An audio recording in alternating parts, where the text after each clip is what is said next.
जबरदस्त हो चुकी है। Rahul Gandhi I love you Modi कह रहे हैं और प्रधानमंत्री नरेंद्र मोदी की तरफ से जवाब भी दिया जा रहा है। जिस तरह से इलेक्शन के शख्सजादे हम दिखा रहे थे कि प्रेम का मसीहा राहुल गांधी। लेकिन आपको बता दें यूपी में है, पश्चिमी यूपी में हम हैं और देखिए मुजफ्फरनगर के सैकड़ों लोग इस वक्त मेरे साथ हैं जोरदार तालियों के साथ एक बार फिर से, क्योंकि इलेक्शन फीवर जो है वो पूरी तरह से चढ़ चुका है। खासकर यूपी में मुजफ्फरनगर की लड़ाई कांटे की टक्कर है। सबसे हॉट सीट है ये। संजीव बालियान वर्सेस चौधरी अजीत सिंह खुद यहां से चुनाव लड़ रहे हैं। प्रधानमंत्री नरेंद्र मोदी भी आज यूपी में थे। पास में सहारनपुर में उन्होंने रैली को संबोधित किया। उन्होंने कहा कि वे जो महामिलावट के जो लोग हैं, जो महामिलावटी गठबंधन है, वो सहारनपुर को एक नए प्रयोग के तौर पर पेश कर रहे हैं। लेकिन उन्होंने मुजफ्फरनगर दंगों की याद दिलाई। उन्होंने कहा कुछ इसी तरह महागठबंधन के लोगों की तरफ से 2013 में भी किया गया था, जब यहां पर समाजवादी पार्टी की सरकार थी, केंद्र में महामिलावट की सरकार थी 2013 में। और फिर उन्होंने कहा कि दरअसल वोट के लिए देश को बांटने की, देश को तोड़ने की कोशिश की जा रही है। सबसे पहले मैं आपको बता दूं, मेरे साथ बीजेपी से यहाँ पर उमेश मलिक साहब हैं, मेरे साथ भारतीय किसान यूनियन से गौरव टिकैत साहब हैं, राहुल वर्मा है समाजवादी पार्टी से और आरएलडी से विपिन बालियान है। कौन वोट के लिए देश को तोड़ने की कोशिश कर रहा है? मेरा आपसे सवाल होगा, एक एक करके बोलिएगा। मैं वहां से शुरू करूंगा, सुनिएगा। वोट के लिए प्रधानमंत्री कह रहे हैं कि वोट के लिए देश को तोड़ने की कोशिश हो रही है। कौन देश को तोड़ने की कोशिश कर रहा है वोट के लिए? छोटा रखिएगा सर। सवाल भी आप ही कर रहे हैं। सवाल मुझे इनसे पूछना था। मैं गौरव टिकैत जी से पूछना चाहता हूँ कि चौधरी अजीत सिंह, कौन सा किसान यूनियन का ऐसा धरना था जिसमें वो नहीं गए? आपने खाप के चौधरी भी है बालियान के और संजीव बालियान जी, आपने एक किसान क्रांति यात्रा निकाली जिसमें वो नहीं गए, लाठी डंडे आपके लगवा दिए। फिर किस आधार पे आप किसान यूनियन है? क्या खाप के चौधरी बने रहते? ठीक है, आप जवाब दीजिएगा गौरव जी। मगर मेरा आपसे सवाल है, जो प्रधानमंत्री कह रहे हैं वोट के लिए कौन देश को तोड़ने की कोशिश कर रहा है? देखिए, वोट के लिए देश को तोड़ने की कोशिश भाजपा करती आई है पहले से ही। और दूसरी बात, एक बात आई है, आराम से देखिए, आराम से सुनिए, ऐसे नहीं, एक एक करके सुनिए। अगर चौकीदार साहब चोर हैं या मोर हैं या वो जो भी कर रहे हैं, तो हाई कोर्ट के अंदर से फाइल चोरी कैसे हो गई राफेल की? मुझे जवाब चाहिए इनसे। फोटोकॉपी कहा था। चलिए ठीक है, बैठ जाइए आप। हाँ, आप बताइए। हाँ बताइए, आइए बोलिए, आप बोलिए। हाँ बोलिए, खड़े हो जाइए, बोलिए। कौन तोड़ रहा है देश को वोट के लिए? देखो, सेंटर में तो मोदी जी आएंगे, लेकिन मुजफ्फरनगर में चौधरी अजीत सिंह ही बनेंगे। ये ठीक है कि इन्होंने प्लान बता दिया, केंद्र में मोदी, यहाँ पर अजीत सिंह। चलिए ठीक है, हाँ बोलिए, आप बोलिए। मेरा मानना यह है कि मुजफ्फरनगर की जनता निष्पक्ष रूप से चुनाव में अपना वोट करेगी, गंगा जमुना तहजीब के साथ करेगी। लेकिन अब अगर आप देखते हैं, मेरा एक प्रश्न है, मैं आपसे, आप सभी पार्टियों से करना चाहता हूं। जैसे कि आप सब जानते हैं कि जीवनदायिनी गंगा, जिसको आपकी प्रियंका गांधी ने भी अपनी मां कहा और मोदी जी ने भी अपनी मां कहा, 22,000 करोड़ का बजट जो दिया गया था, उसके बावजूद भी आप देख रहे हैं कि हमारे यहाँ नदियां मर रही हैं। आप काली नदी का मुद्दा उठाकर देखिए कि क्या वो नदी जीवित रह गई है? किसान को पानी की जरूरत है। चलिए ठीक है, ठीक है। कौन प्रयोग कौन कर रहा है? आप लोगों के साथ प्रयोग कौन कर रहा है? किसने प्रयोगशाला बना दिया, जो दंगों की प्रयोगशाला? मैं केवल ये कहना चाहती हूँ, आपके माध्यम से एक संदेश देना चाहती हूँ। ये लोग जो बार बार इतना चिल्ला रहे हैं कि चौकीदार चोर है, चौकीदार चोर है, वास्तव में ही हिंदुस्तान इनकी मनोदशा समझ नहीं पा रहा है। चौकीदार चोर है क्योंकि ये इतने घोटालों में फंसे हुए हैं। बुआ भतीजा और माँ बेटा है, इनकी दिन रात की चैन और नींद सब उड़ा रखी है, मोदी जी ने चुरा रखी है, इसलिए चौकीदार चोर है। चलिए ठीक है, ठीक है। कौन बांट रहा है देश को वोटों के लिए? प्रधानमंत्री ने आरोप लगाया कि विपक्ष आप लोगों को बांट रहा है वोट्स के ध्रुवीकरण के लिए। कौन बांट रहा है आप लोगों के हिसाब से? बताइए। बैठे रहिए। हाँ। भारतीय जनता पार्टी की सरकार ने अगर कुछ काम नहीं किया है तो महागठबंधन करने की जरूरत क्या पड़ी? और हमारी भारतीय जनता पार्टी की सरकार में महिलाएं इतनी सुरक्षित हैं कि आज मायावती जी भी मुलायम सिंह जी के साथ अपने आप को सुरक्षित महसूस कर। चलिए ठीक है, ठीक है। हाँ आगे आइए। हाँ बोलिए। हाँ विपक्ष, हाँ बोलिए, बोलिए, आवाज आ रही है। ये कहते हैं कि हम जाटो, दोनों तरफ से जाट कैंडिडेट हैं, और जयंत चौधरी जी का बयान आता है कि हम जाटों का ठेका नहीं लिया है हमने। चलिए ठीक है। हाँ बताइए। हाँ बोलिए। कौन बांट रहा है? ये तो स्पष्ट है कि बांटने का काम गठबंधन कर रहा है। क्यों? वो इसलिए कर रहा है कि इन्होंने अब गठबंधन है कि मुसलमानों को भी अपने में मिला लिया, जाटों को भी, हरिजनों को भी, कि किसी तरह हमें वोट मिल जाए। लेकिन मुजफ्फरनगर केवल और केवल विकास के नाम पर और नारी सुरक्षा के नाम पर वोट करेगा, इसके अलावा और किसी नाम पे नहीं। लेकिन आराम से देखिए, लेकिन मैं जब यहाँ मुजफ्फरनगर में आया तो मैंने लोगों से बात की, लोगों ने मुझे जो ग्राउंड रिपोर्ट दी, उन्होंने बताया कि विपक्ष का ये कैलकुलेशन है कि कास्ट फैक्टर के लिहाज से 5.5 लाख के करीब मुसलमान, बाकी दलित, SC ST, ये मिलाकर 10-12 लाख हो गया तो वो तो क्लियर विक्ट्री है। ऐसा है क्या? आराम से हाँ। बांटने वालों का सब पता, यहाँ कुछ नहीं था, सुख शांति का जीवन जी रहे थे। अगर DM सुरेंद्र सिंह और वह थी मंजिल सैनी, उसका ट्रांसफर न हो, यहाँ कुछ नहीं था। जानबूझकर जदंगा की आग में झोंक दिया। नाम बीजेपी का ले रहे ये लोग, बीजेपी का कोई रोल नहीं, इनकी सरकार थी। आज एक मिनट भाई, आज जो 14 का हाल रहा, पहले तो मोदी का सिर्फ नाम आया था, उसका कोई नहीं जाना था। आज मोदी का काम देख लिया, ये हिंदू मुस्लिम में बैठ रहे, मुसलमान वोट कर रहा बीजेपी को। 3 तलाक का काम वो जो ही ना करना था, जो उनका ठेकेदार बन रहे, उसे वो कर दिया। हरीजा ने वे ना वोट कर रहे, देख लियो उधर 23 में कुछ वो होगा, जमाना जपत होगी। तो क्या हाँ, तो क्या बटकर वोट करेंगे या विकास के नाम पर वोट करेंगे या जाति धर्म के आधार पर वोट करेंगे? मुजफ्फरनगर में जो विकास हो रहा, माननीय संजीव, हमारे यहाँ पे क्या पड़ता गोली चल रही थी, कहाँ चला गया था गठबंधन? बताओ कहाँ चला गया था? चलिए ठीक है, हाँ आराम से बैठ जाइए आराम से। वहाँ गठबंधन पर प्रधानमंत्री का चेहरा तो दिया नहीं जा रहा, विकास क्या करेंगे ये? ठीक है, तो हम पूछना चाहते हैं कि प्रधानमंत्री कौन? ठीक है, कौन बांट रहा है भाई? हाँ आराम से एक एक करके, हाँ बोलिए, एक करके।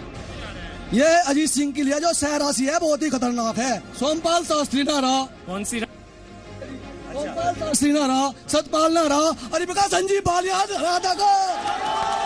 और बताओ, बैठ जाइए आराम से, हाँ बोलिए। मेरा सवाल विपिन बालियान जी से है। अब इनके चौधरी अजीत सिंह 6 महीने पहले कांग्रेस में थे, अब में इस गठबंधन में, ये पहले आप में थे, अब के 6 महीने बाद ये कहीं में जाएंगे? जरा ये स्पष्ट कर दे विपिन बालियान जी, हाथ जोड़ के निवेदन है, कहाँ जाएंगे 6 महीने बाद? चलिए ठीक है, हाँ बताइए कौन बांट रहा है? आराम से। मेरा क्वेश्चन है, मेरा पर्सन है, मेरे गौरव टिकैत जी, उमेश मलिक जी से और सभी से। जिस टाइम अभी सितंबर में भारतीय किसान यूनियन की किसान क्रांति यात्रा निकाली गई, हर किसान पीड़ित था।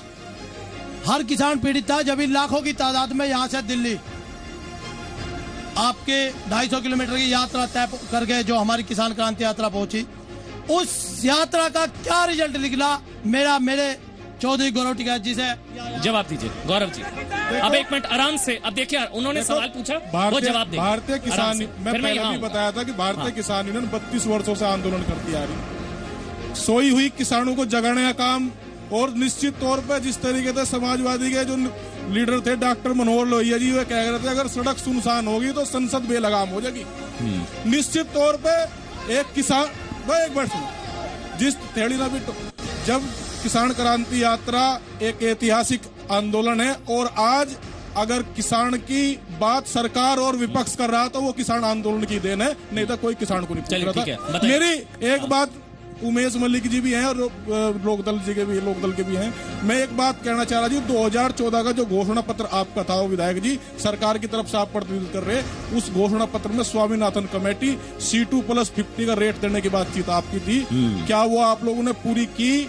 अगर नहीं की, अगर आगे आप सरकार में आते हो तो आप क्या आश्वासन किसानों को देंगे? क्योंकि समय भी बहुत होता जा रहा, आप ये बता दें। और जी जो लोकदल के नेता है, अगर आप जीत जाओगे तो किसान के लिए आप क्या करोगे? यही एक क्वेश्चन है जी। बताइए उमेश जी, बताइए सीधा सा। स्वामीनाथन जो रिपोर्ट थी, उसके ऊपर डॉक्टर संजीव बालियान ने लोकसभा में भी उठाया था, उन्होंने लगातार चर्चा की, 3 इसके ऊपर बैठक हुई, और निश्चित रूप से अगर इस सरकार आएगी उसके ऊपर चर्चा करके उसको लागू वो चुनावी मैनिफेस्टो में आपका था। तो क्या चुनावी मैनिफेस्टो भी ये मान के चले कि जिस तरीके से जुमलेबाजी की बातचीत करते हैं, क्या जुमलेबाजी? विपिन जी आप दे दीजिए आश्वासन। C2+50 लागत क्या होगी, क्या क्या चीजों को इसमें शामिल किया जाएगा, आप दे दीजिए आश्वासन। चौधरी अजीत सिंह जब मंत्री बने तब उन्होंने काम किया। 46 मील इस क्षेत्र को देने का कार्य चौधरी अजीत सिंह ने किया। एक चीज बताइए, आराम से। अच्छा एक चीज बताइए विपिन जी, एक चीज बताइए आराम से। चौधरी अजीत सिंह यहाँ इस सीट पर क्यों आए हैं? वजह क्या है? क्या हराने के लिए या वाकई इस इलाके के उद्धार के लिए? मकसद क्या है यहाँ आने का? इस इलाके के किसानों के उत्थान के लिए चौधरी अजीत सिंह इस क्षेत्र में आए। उनका लगभग आखिरी चुनाव है और वो जो ये लोग आपस में बट गए थे उस खाई को पाटने का काम चौधरी अजीत सिंह ने किया और इस चुनाव के माध्यम से मैं विपिन बालियान जी से एक बात कह रहा जी, क्या आपका अधिकार है कि भैया आखिरी चुनाव है, आपको तो ये कहना चाहिए चौधरी साहब तो बहुत लंबी आयु हो, कैसी उम्र लंबी हो, आप किस तरीके से जो है बात करने का काम कर रहे हैं? आज प्रधानमंत्री एक मिनट सर एक मिनट आज प्रधानमंत्री नरेंद्र मोदी की तरफ से आखिरी चुनाव में वोट मांगना अजीत सिंह आप ये कहेंगे चौधरी महेंद्र जी से भी एक साल विपिन भाई एक मिनट अजीत सिंह जी विपिन भाई एक मिनट आज प्रधानमंत्री की तरफ से एक और चीज का जिक्र किया गया। उन्होंने कहा कि महागठबंधन में उन्होंने दरअसल इमरान मसूद के एक बयान की याद दिलाई। क्या बयान था, याद है? क्या बयान था? बोटी बोटी कर देंगे। तो प्रधानमंत्री ने कहा एक तरफ बोटी बोटी करने वाले, एक तरफ बेटी बेटी करने वाले, तो कौन से चाहिए? बोटी बोटी करने वाले, बेटी बेटी करने वाले? बैठ जाइए। हाँ, आज बहन बेटियां सुरक्षित। इस पश्चिम क्षेत्र की 50 साल से एक मांग थी रेलवे का दोहरीकरण हो। हर सांसद ये कह के जाता था कि मैं रेलवे का दोहरीकरण कराऊंगा। हमारे सांसद जी ने, संजीव बालियान जी ने सबसे पहले सरकार बनते रेलवे का दोहरीकरण करा। हमारा सांसद जो है विकास पुरुष है। ठीक है, आज देश को विश्व गुरु के पद पे पहुंचाने वाले और केवल एक ही है, मोदी, और इसको विश्व पूरा जानता है।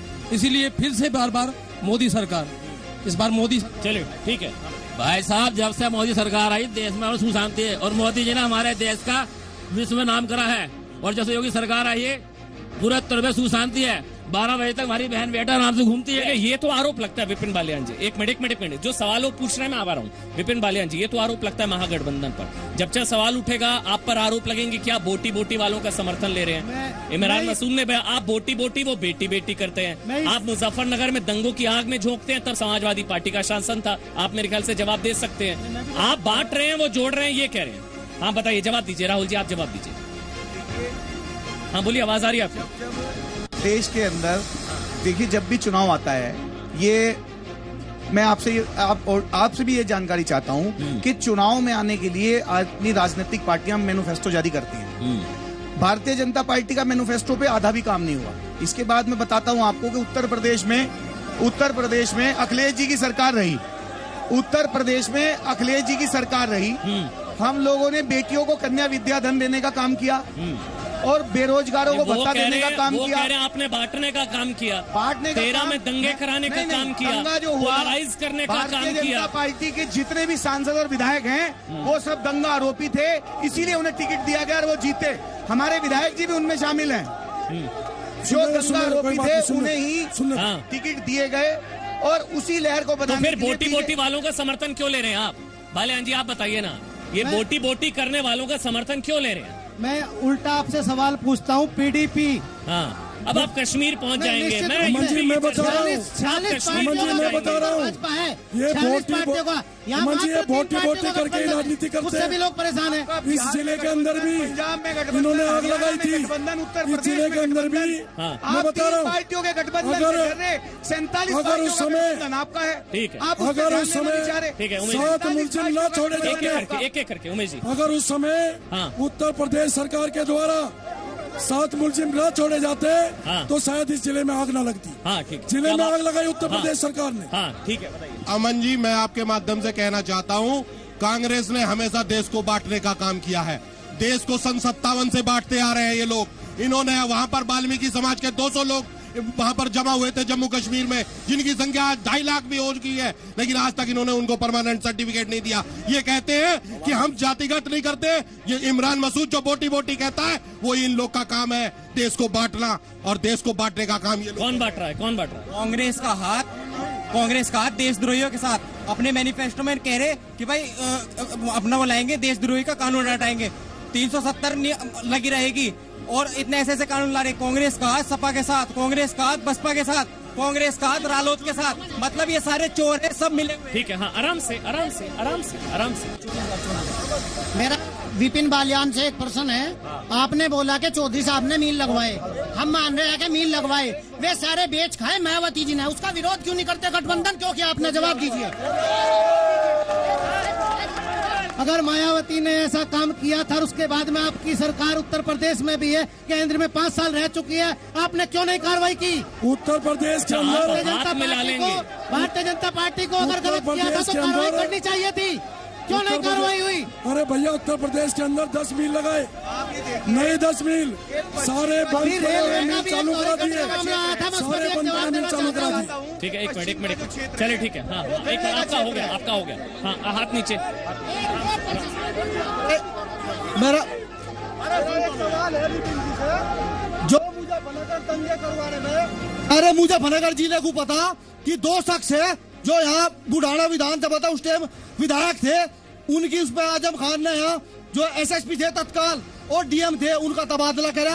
आज वही लोग उस गठबंधन में, लोक दल में मत में बैठे, चलने का नहीं, वही लोग दोहरा चाहिए, चलने का नहीं, वही दंगा करवाने वाले। एक मिनट, ठीक है, ये दंगों के दाग तो नहीं धुलेंगे सर? निश्चित रूप से दंगे के दाग भारतीय जनता राहुल पार्टी वर्मा के जी ऊपर जवाब भी... दीजिए। आप नहीं, राहुल वर्मा जी समाजवादी पार्टी से है, ये दंगों के दाग आपका पीछा नहीं छोड़ेंगे, ये हिसाब बराबर यहाँ पर भी होगा। भारतीय जनता पार्टी के लोग इसलिए करते हैं कि अगर वो बांटने की बात ना करें तो निश्चित रूप से उनके पास चुनाव में बांटा किसने? 13 में आपके शासनकाल में दंगे हुए, उनके शासनकाल में थोड़ी ना हुए। हमारे साथी कह रहे थे 13 में दंगे हुए थे ना मुजफ्फरनगर में। पिछले 2 वर्ष से कोई दंगा नहीं हुआ, स्थानांतरण के बारे में पिछले 2 वर्ष से कोई दंगा हुआ क्या? उस वक्त भी पिछले 2 वर्ष से कोई दंगा हुआ क्या उत्तर प्रदेश के अंदर? और 72 कोई दंगा नहीं हुआ। भड़काने के लिए पंचायती सरकार में इकट्ठे हुए दंगे हुए हमारे। देखिए राहुल जी एक मिनट, गौरव भाई मैं आपके पास आ रहा हूँ। देखिए राहुल जी, ऐसा है, देखिए मैं तो यहाँ पर बहुत कम आया हूँ, शायद मैं 3-4 बार आ रहा हूँ, ये सारे रैंडम है। अगर ये लोग आपसे दंगों पर सवाल पूछ रहे हैं तो ये बताने की कोशिश कर रहे हैं कि इन चुनावों पर भी दंगों की छाया है और वो आप पर है दंगों के दाग, चाहे वो मुजफ्फरनगर दंगों के। वो तो पूछ रहे हैं, बता दीजिए 17 में जब से योगी जाए कोई दंगा हुआ है? हुआ है कोई दंगा? अभी नहीं हुआ। हरियाणा, बताइए। आप सुनिए, जब मैं आपसे हुआ है कोई? बताइए। आप ये समझिए कि दंगा कराने से जिन लोगों को फायदा हुआ वो गद्दी पे चले गए, तो वो कहें को अब दंगा कराएंगे। दंगा तो कराते ही भारतीय जनता पार्टी के लोग हैं, क्योंकि उन्हें पता है दंगा होगा तो निश्चित रूप से सरकार बनेगी। हाँ ठीक है, उमेश जी आप जवाब दीजिए, फिर गौरव में आपके पास। पूरे प्रदेश के अंदर, उत्तर प्रदेश की सरकार में चारों तरफ दंगे होते थे। 1 मिनट आप शांति से सुन लो जरा, आराम से। पूरे उत्तर प्रदेश के अंदर सपा की सरकार में दंगे हुए। उसके बाद हमारे भाई हत्या कर दी गई, आजम खान ने फोन कर उन 7 मुलजिमों को छुड़वा दिया गया। अगर वे मुलजिम ना छोड़े जाते शायद इस जिले में आग ना लगती। ठीक है, हाँ आइए आराम से। हाँ आइए, आराम से। मेरा आवाज कम, ये कहने का मतलब है जब इन पैसों से बात है पढ़ने वालों से, क्यों कौन सी पार्टी के, एक बात तो बता दे, तुम कह रहे भारतीय जनता पार्टी ये फरत, हमें किसान समझे नहीं बात को, और प्रूफ कैसा आता है कभी भारतीय जनता पार्टी के पास सुन रहे हो? ये मेरा कहना था। आपकी नाराजगी किससे? एक मिनट आइए, नाराजगी किससे? कहा ना कि ये भारतीय जनता पार्टी वाले बोल रहे इधर से, भारतीय जनता पार्टी वाले। हर जो भी अगर आपसे सख्त सवाल पूछे वो बीजेपी का नहीं हो जाता। इस चीज से मेरे ख्याल से आपको बचना चाहिए। मैं महागठबंधन से ये पूछना चाहता हूँ, अगर मोदी जी ने पिछले 5 सालों में कुछ नहीं किया है तो महागठबंधन बनाने की जरूरत ही क्यों पड़ी? अच्छा, दंगों को लेकर क्या कहा प्रधानमंत्री नरेंद्र मोदी ने, वो बयान सुनिए। किस तरह से मुजफ्फरनगर दंगों की बात की, सहारनपुर को बताया कि एक प्रयोग करने की कोशिश की, वही प्रयोग मुजफ्फरनगर में फिर से करने की कोशिश। वो बयान सुनिए प्रधानमंत्री का। पूरे पश्चिमी यूपी में ये फैला रहे हैं कि सहारनपुर एक नई प्रयोगशाला है, लेकिन याद करिए जब दिल्ली में महामिलावट की सरकार थी और यहां सपा की सरकार थी, तब एक प्रयोग इन्होंने मुजफ्फरनगर में भी किया था। तो फिर एक सीधा सा सवाल चलिए आप लोगों से जाते जाते, दंगे कराने वालों को साफ करेंगे, माफ करेंगे? अब जो चलिए ठीक है, बहुत बहुत शुक्रिया आप सबका और